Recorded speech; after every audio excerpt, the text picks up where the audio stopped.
Hello.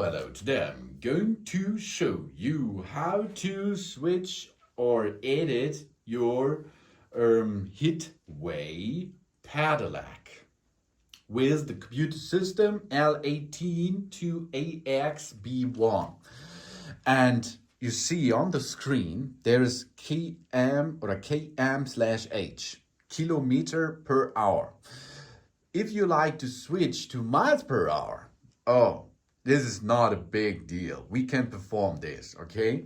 Because of this, you have to enter to the hidden menu and then you can switch between this measurement.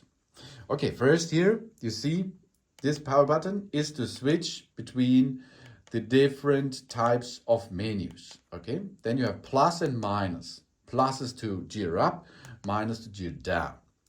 Now the system is booted. As you can see, the screen is enabled and you push and hold the plus and minus button at once. Now you can see unit.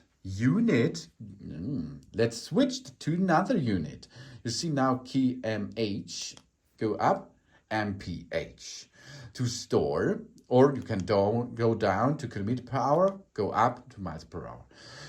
Now to store, we hold and push the power button until it's switched off. Now reboot the system and you can see miles per hour. Yeah!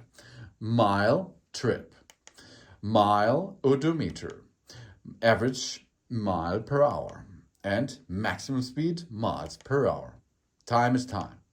You see, that's easy, isn't it? Yes, of course. Thanks for watching. Please subscribe me and give me a positive feedback, and I hope to see you again on my channel. Soon.